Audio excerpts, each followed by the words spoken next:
It was the sound that made the entire ballroom fall silent. A low, distant thrum, mechanical, rhythmic, growing louder with each second. I didn't even have to turn around. I already knew what it was. And I knew exactly what came next. "Sorry I'm late," a voice rang out from the main doors, smooth and self-assured. "Had to park the helicopter." I didn't look. Not yet. I let them look first. My mother, with her half-smirk frozen mid-laugh. My aunt, still holding a champagne flute halfway to her lips. My brother Robbie, slack-jawed in the corner like he'd just seen a ghost. I lifted the microphone closer, smiled slightly, and said, "Well, I guess that answers your question. But I'm getting ahead of myself. To understand that moment, you need to know what happened just 30 minutes earlier. The engagement party was being held at the Sugar Land Marriott, one of those massive venues with chandeliers too big to make sense and floors that echo no matter how many people walk across them. I walked in alone, draped in a deep wine-colored sari, hair up, gold jewelry minimal but deliberate. All eyes turned to me, not because I was stunning, but because I wasn't supposed to be alone. "Where's your fiancé, Lena?" "Still in, where was it? Doha." "Have you thought about freezing your eggs yet?" I smiled, nodded, dodged. My cousin Nisha was glowing in the center of the room, surrounded by layers of silk and admiration. She deserved her moment. I wasn't here to make waves. I was here to show up. But then I heard them. Near the cocktail bar, my mother Mina, my Aunt Tara, and two other women I didn't recognize, probably distant relatives with too many opinions. "I've stopped asking," my mother said, laughing. She says he's in aviation. What does that even mean? Is he a flight attendant? She never shows photos, Aunt Tara added. Maybe he's imaginary. They burst out laughing. Not polite chuckles. Big, open mouth, can you believe this girl laughter. I stood frozen behind a flower arrangement, holding a glass of sparkling water, watching my hand tremble ever so slightly. I could have walked away. I should have, but I stayed, letting every word land like a slap. They'd always done this, doubted me, mocked my choices. I didn't go to med school. I didn't marry the first software engineer they threw at me. I moved to Berlin at 23, then Dubai, started a boutique branding firm. I built something, but it was never enough. Not for them, especially not when I told them I was engaged, and said he couldn't meet them just yet. "He doesn't exist," they'd said. "No man would stay with a girl like you this long without meeting her parents." They didn't know about the nights Kian and I spent building our dreams over takeout and mood boards, the red-eye flights he took to surprise me between contracts in Zurich and Riyadh, the way he kissed my forehead whenever I felt like giving up. But they didn't want to know. They only wanted a version of me that fit their boxes. So I kept quiet until now. The MC had just called for toasts. People were murmuring. Champagne flutes were raised. My name was next on the list. I stepped forward, heels steady, voice calm. I didn't prepare anything. I didn't need to. "I'll keep it short," I said. "It's beautiful to witness two people who are supported, celebrated, and believed in. Not everyone gets that. If you do, hold on to it." There was polite applause. Nothing more. Then came the thrum, the hum of propellers, the rush of wind. Confusion swept through the room. Some guests turned toward the windows. The planner rushed to the door. And then he walked in. Kian, slim-fit navy suit, no tie, hair slightly windswept, as if he'd just stepped off a yacht commercial. Watch catching the chandelier light, just so. He walked straight to me, kissed my forehead, and whispered, "Did I miss your toast?" I exhaled. "No, you're right on time." People clapped, awkwardly. A few guests exchanged glances, unsure if this was planned or just surreal. My mother looked stunned, still holding her glass, but no longer remembering why.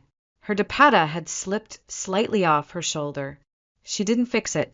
It was the first time I had ever seen her speechless. But to really understand why, you have to go back.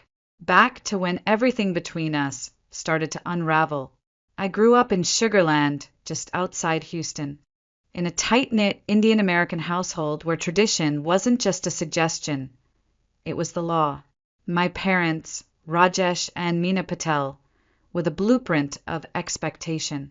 My mother ran a strict household while managing my father's dental practice from behind the scenes. My father? Charismatic, respected, calculating. The kind of man who believed effort only mattered if it produced results that could be displayed in a glass cabinet. By 16, I already knew what they wanted from me. Stanford, med school, husband, 2 kids by 30. If I strayed from that path, there would be consequences, subtle ones, silent ones, but sharp as razors. And I tried. I really did. I enrolled in a pre-med track at Rice University, took on the MCAT prep classes, wore the smile they liked. But the further I went, the less I recognized myself. My sketchbooks stayed under my bed unopened. My hands itched for charcoal, but I kept holding a scalpel instead, until I didn't. I left medicine in my junior year, switched to design, told them over dinner. My father didn't speak for 10 whole minutes. My mother said, "So, fashion school," and laughed like I'd just told her I was joining the circus. The day I moved to Berlin for my first freelance contract, my mom refused to come to the airport. My dad handed me a check as a peace offering, then added, "Just remember, if it doesn't work out, we won't say we told you so." I didn't cash that check. For the next decade, I built something out of nothing. Started in brand consulting, slowly scaled into luxury market strategies, moved to Dubai. Clients came from Paris, Qatar, Tokyo. I signed NDAs with billion-dollar companies and hosted private roundtables at the Burj. But in every call home, I still felt like a dropout, a cautionary tale they whispered about to other parents at temple gatherings. They told everyone I was between jobs, that I was living abroad to find herself. When I met Kian, God, I was already so tired of hiding. We crossed paths in Copenhagen, of all places at a boutique aviation summit. He wasn't just handsome. He was quiet in the way only confident men are. We talked about culture, design, displacement. Then he told me he flew small aircraft across Europe and the Gulf as a consultant for private defense clients. It sounded absurd, and yet I believed him completely. I didn't tell my parents about him until nearly a year in. Their reaction: "Why haven't we met him? Are you sure he's real? He's a pilot? Like for Delta?" They couldn't wrap their heads around someone who didn't have a LinkedIn title like managing director or surgeon. To them, aviation sounded like a hobby, not a career. I stopped trying to explain. So when Nish's engagement invitation came with my mother's handwritten note, "Hope your fiancé can make it this time," I knew exactly what tone that smiley face carried. Sarcasm, doubt, dismissal. It had been that way for years. Me on one side of a glass wall, screaming my truth, while they stared back, unimpressed and unlistening. But Kian didn't need them to believe. He only asked what time the event started. When I told him traffic in Houston would be a nightmare, he simply said, "Then we'll take the heli." I laughed at first, thought he was joking, but he wasn't. Kian wasn't the kind of man who needed to be loud to be seen. He let others underestimate him until they couldn't anymore. And tonight, just as I was about to be buried under their ridicule once again, he came crashing into the scene like a plot twist no one was ready for. Kian didn't come in with fanfare. He didn't need to. He stepped into that ballroom like it belonged to him, like the chandeliers had dimmed themselves in anticipation, like the marble floors had waited all evening just to echo his steps. And for a few seconds, no one knew how to react. My Aunt Tara blinked rapidly, her smile fading into a twitch. My cousin Nisha, bless her heart, looked confused, then curious. Ravi's eyes widened like he was seeing me for the first time. And my mother couldn't decide whether to fix her sorry or her expression. Kian walked straight to me, bypassing every cluster of murmuring guests. He didn't hesitate. He didn't perform. He simply looked at me like he always did, with warmth, steadiness, and the kind of quiet love that doesn't ask for approval. Then he kissed my forehead gently, like the rest of the room didn't exist. "Did I miss your toast?" he whispered. I shook my head slightly, voice steady. "No, you're right on time." And just like that, the temperature shifted. The judgment in the air dissipated. Skepticism began to melt, replaced by something else. Curiosity, calculation, maybe even regret. Guests who once averted their gaze when I entered now leaned in. Someone near the buffet whispered, "That's him," and another added, "I thought she was joking." He was no longer the myth they'd scoffed at. He was here, real, and devastatingly composed. Kian turned toward the crowd with the calm assurance of someone who'd attended enough black-tie galas to know that silence is more commanding than applause. He shook hands with whoever approached, always polite, always measured. He didn't flaunt his credentials, he didn't need to. My Aunt Tara extended her hand stiffly. Kian shook it with grace, then turned to my mother. "Mina Auntie," he said warmly, "it's very nice to finally meet you." She hesitated, half a breath too long. Her fingers fidgeted at the edge of her dupatta. Then she took his hand with a rehearsed civility I'd seen her use on annoying neighbors or women with too much contouring.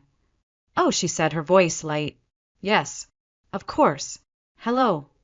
It wasn't real warmth, but it wasn't a slap either. My father, Rajesh, was better at hiding his surprise. He stepped forward with a firm handshake and a half-smile that could have belonged to a conference room. But I saw the flicker, just a twitch, near his jawline.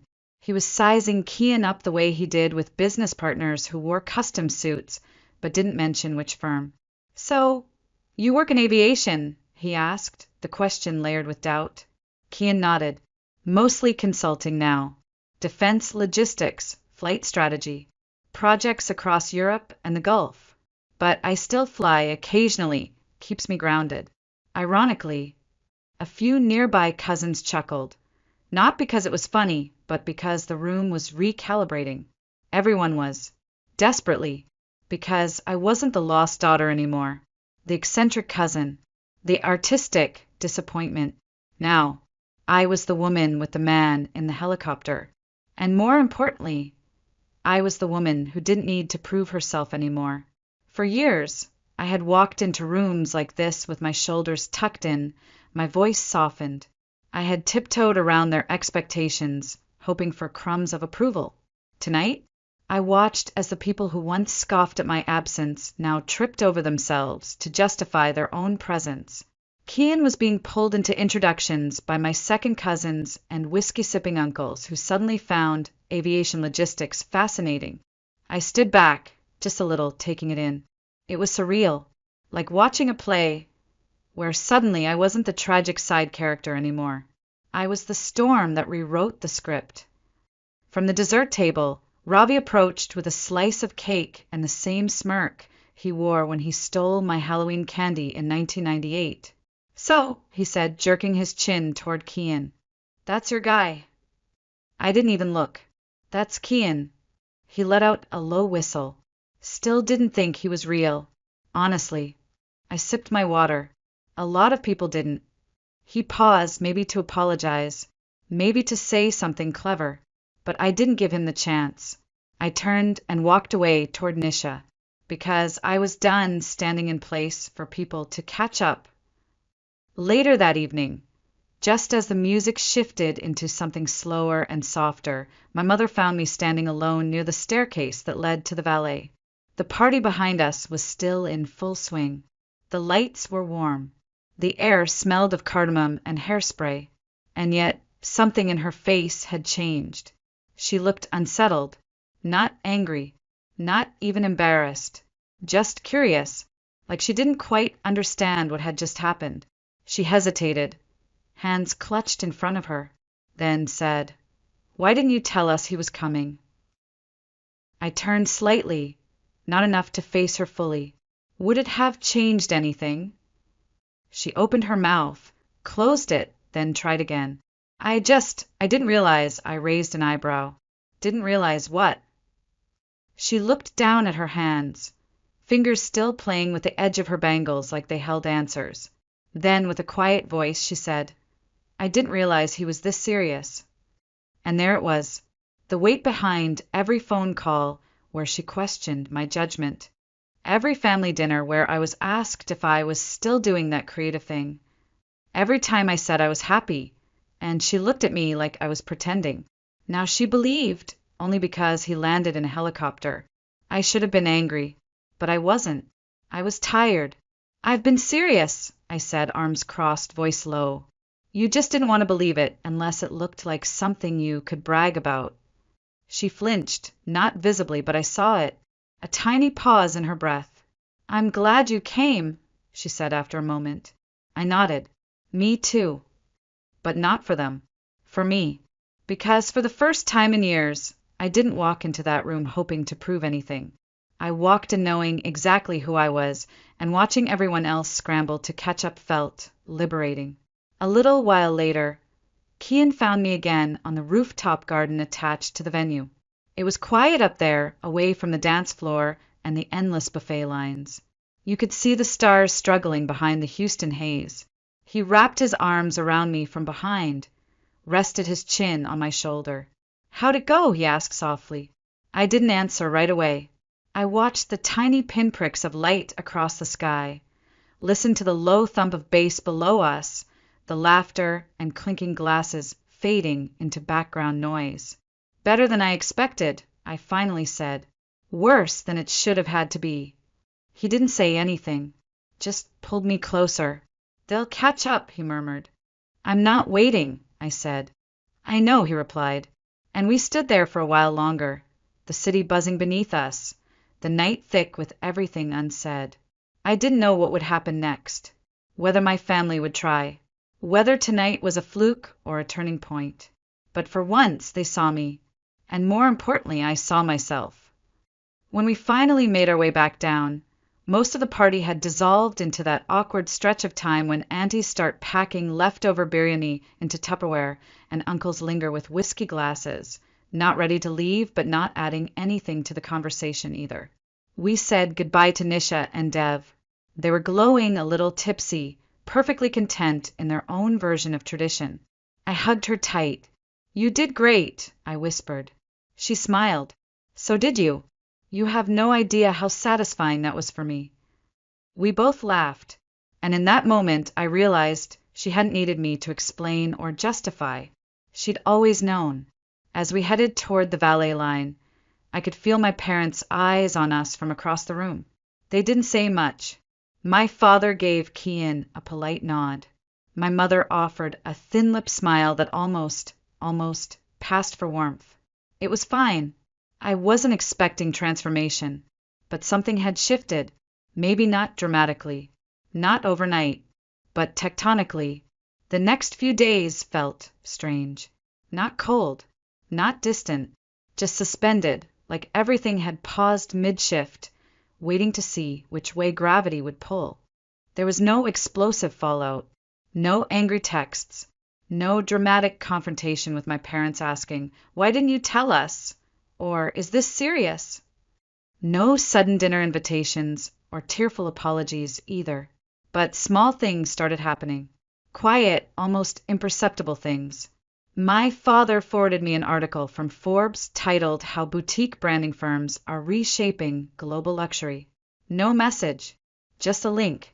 But the subheading mentioned Dubai, and I had mentioned something similar to him months ago, when he barely looked up from his newspaper. It was his way of saying, "I'm paying attention now." My mother, who once claimed she didn't even know how to use group chat, posted a photo from the engagement party in the family thread. One of Kian and me, standing near the stage.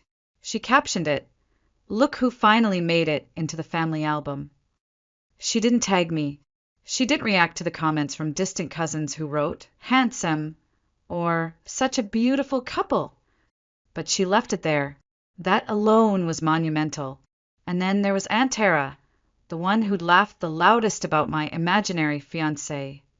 She sent me a Facebook friend request, liked 3 of my old travel photos from Jordan, Croatia, and one random blurry shot of me in front of a cafe in Florence. No comment. No message. She just wanted me to see it. Even Ravi texted. Ravi. Hey Ravi. Sorry if I've been a JRK, Ravi. That was impressive. I stared at the screen for a full minute. Me.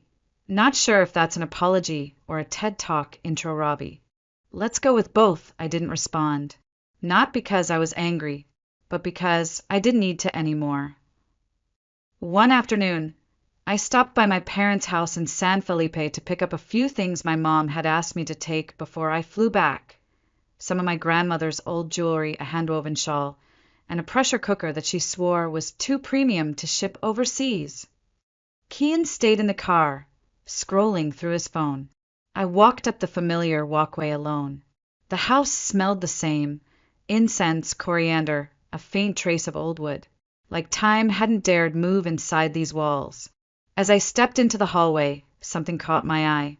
On the wall next to the family portrait shelf, past the ones of Ravi's college graduation, Nish's Mendi ceremony, and Dev holding up an award, there was a new frame. A recent photo, Kian and me, side by side, smiling under the stage lights of that ballroom. I froze. My mother appeared behind me, holding a folded shawl. She followed my gaze. Did you print this? I asked quietly. She nodded. Nisha emailed it. I liked it. It's a nice picture. I waited for the but. It didn't come. There was a long silence. She adjusted a vase that didn't need adjusting. Then finally, with her back still half-turned, she said, I may have misjudged. My heart tightened, not because I needed more, but because I'd never even gotten this much. He seems thoughtful, she added. I didn't respond right away. It wasn't an apology, but it was the closest we'd ever gotten. I never needed you to be impressed, I said, voice low. I just needed you to stop assuming I was lying. She looked up. For once, she didn't argue. You've always done things differently, she said. That's hard for us to understand. But maybe different doesn't mean wrong. It was a moment, an incomplete one, but still a crack in the wall. I took the shawl, nodded, hugged her briefly. No words, no lingering. I left before either of us could ruin it by saying too much. Back in the car, Kian looked up. You okay? I nodded. Yeah. He didn't press. That's another reason I love him. He knows that sometimes silence is the loudest kind of peace. We flew back to Dubai 3 days later, and I don't think I fully processed what that trip had done to me until the desert air hit my face. Warm, dry, unapologetically bold. The sound of Arabic and English blending through the airport. The familiarity of my own rhythm returning. Late dinners on the balcony. Morning calls with clients in Milan. Weekend flights to Paris. We were back to us. And for a while, we didn't talk about the engagement party. We didn't need to. It had done what it needed to do. But something lingered. Not anger. Not even a need for closure. It was something heavier, like a weight I hadn't named yet, but had carried for years. All those moments, they doubted me, laughed at me, dismissed me as a dreamer with no direction. Even now, after their polite smiles and awkward nods, I knew they didn't fully understand what I had built. They thought they saw it, but they hadn't really seen. I didn't want them to just come around. I wanted them to sit in the front row and witness it. So when I was invited to speak at the Global Brand and Culture Summit in Dubai, an annual conference reserved for executives, thought leaders, and royalty, I knew exactly what I wanted to do. The invitation came after my consultancy hit 7 figures for the first time. We just signed a luxury conglomerate that owned half the labels on Fifth Avenue. They wanted me to give a keynote on personal brand scaling across cultures, without traditional venture capital. I said yes, on one condition. I want to invite 2 guests, I told the planners. VIP seating. No press, just observers. They agreed. I wrote the invitations by hand. No email, no assistant, just me, a pen, and 2 simple cards. To my parents, I wrote, You once asked if I was serious about my life. I'd like to show you what serious looks like. I didn't expect a reply. They didn't text for 3 days. Then a simple message from my mother. We'll be there. When they arrived in Dubai, Kian picked them up himself. Not in a helicopter. In our Tesla. We'd done the dramatic entrance already. Now it was about elegance, precision, control. He drove them to our apartment, a sleek 3-bedroom on the 39th floor overlooking the Palm. Floor-to-ceiling windows, Moroccan tile in the kitchen, and custom lighting I'd commissioned from a Berlin-based artist. My mother stepped in and froze. Her eyes darted from the matte black countertops to the brass light fixtures, the bookshelf lined with hardcovers in 3 languages. She didn't speak. My father looked around slowly, said nothing, but I could see it, the recalibration. They hadn't pictured this. They had imagined mismatched IKEA furniture and takeout boxes, late rent payments, maybe a roommate or 2, definitely student loan debt. Not investor dinners on the terrace. Not me. That night, I walked onto the summit stage wearing a white tailored pantsuit and minimalist heels. Hair pulled back. No jewelry but a single gold cuff. The spotlight cut a clean line across the podium as I stepped into it. And there they were. Front row. Silent. Watching. I told my story. Not about the family tension. Not directly. But about rejection. About being underestimated. About choosing the harder path when the easier one came with expectations I couldn't live with. I spoke of starting something from scratch, of scaling without VC, of clients who laughed when I pitched but called back when they saw results. I ended with this. When no one offers you a seat at the table, build your own, and then invite them to see what they missed. There was silence, then applause, then a line of people, entrepreneurs, executives, even a minor prince from Abu Dhabi, shaking my hand, asking questions, quoting my words. And in the middle of it all, my father, standing off to the side, arms folded behind his back, watching, like he did at his own conferences. Except this time, the spotlight wasn't his. Over dinner that night, my mother turned to Kian and said, "Thank you for believing in her when we didn't." He smiled politely, didn't say, "You're welcome," because it wasn't about them anymore. The real revenge wasn't that they envied me. It was that they no longer mattered. I didn't need their approval. But it was satisfying, so deeply satisfying, to see the doubt in their eyes replaced with awe. To feel them realize that I hadn't just landed on my feet. I had soared. A few days later, before their flight back to California, my father asked to speak with me. Just the 2 of us. We stepped out onto the balcony of the apartment, the sea stretched out like glass beneath us, the warm wind lifting the ends of my scarf. He leaned on the railing, quiet for a long time. Then, without looking at me, he said, "You've done well." I didn't respond right away. Part of me wanted to ask, why now? Why did it take a stage, a spotlight, an audience of elites for him to see what I had spent years building? But another part of me just listened. "I didn't see it before," he added, "but you've built something. Not just a business. A life." I looked at him.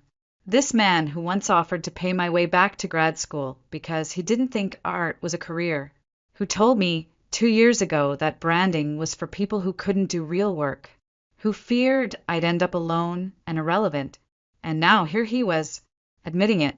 "I know," I said, my voice calm. He nodded once, then again, and after a beat added, "I'm proud of you." It took 34 years to hear that, and by the time he said it, I didn't need it anymore. But I welcomed it, not for validation, for closure. That, to me, was the best kind of revenge. Not the helicopter, not the speech, not the business class seats or the applause in 5 languages. The revenge was this, becoming the woman they never imagined I could be, and then giving them a front row seat. When they left, there were no dramatic hugs, no promises of change, just a sense that something had cracked open, quietly, irrevocably. Later that night, Kian and I sat on the balcony with glasses of tea, watching the sky fade into the sea. He looked over at me, Was it enough? I thought about it for a long moment. Then I smiled. More than enough. Because this wasn't about being right anymore. It was about being free.